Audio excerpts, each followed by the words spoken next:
Pour moi, le SAVS, c'est des rendez-vous. Sur ces rendez-vous, on fait les entretiens. Ils ont lieu au bureau, à domicile et à l'extérieur, lors des trajets en voiture. C'est plus intime, plutôt qu'un entretien en face à face.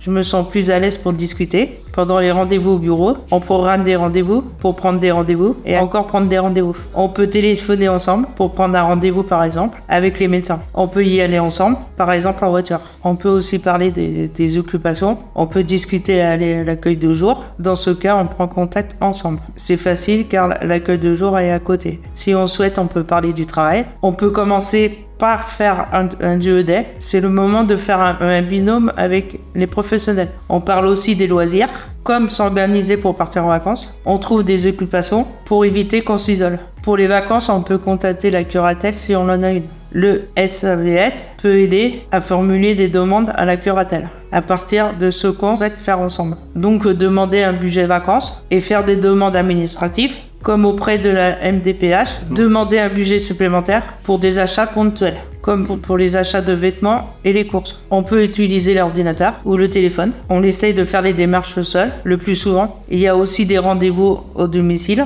pour voir si on s'en sort dans la vie quotidienne. Le SAVS aide à s'organiser au domicile, par exemple prévoir ses repas ou réfléchir au rangement. S'il y a un besoin, on peut faire appel à des aides extérieures, par exemple les référents habitat, les infirmiers ou les auxiliaires de vie. Ça fait 11 ans que je suis suivi par le SAVS. Quand j'ai commencé à être suivi par le SAVS, j'ai quitté Gypsy Ribet pour habiter un logement qui se trouve à Orsay. Ce qu'on fait avec le SAVS, c'est faire des démarches avec les ordinateurs, savoir les adresses des médecins spécialisés pour pouvoir prendre des rendez-vous, se déplacer en voiture pour aller voir le médecin, ou faire une démarche avec l'ordinateur, c'est pour refaire ma carte d'identité. Ce qui peut me faire, c'est soit m'aider au niveau de mes repas, comme je suis tout seul, qui m'aide à contacter les mairies pour au niveau des portages de repas.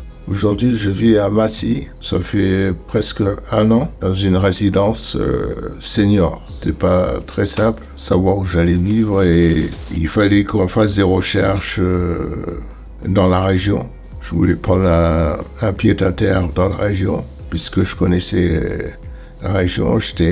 De par mon enfance, le SAVS m'a accompagné pour mon déménagement et pour beaucoup d'autres choses. Après le SAVS, je serai accompagné par un SAMSA, qui est un organisme avec des infirmières qui pourront me guider pour faire mes démarches vis-à-vis des médecins. Le CCAS est un des partenaires principaux du SAVS.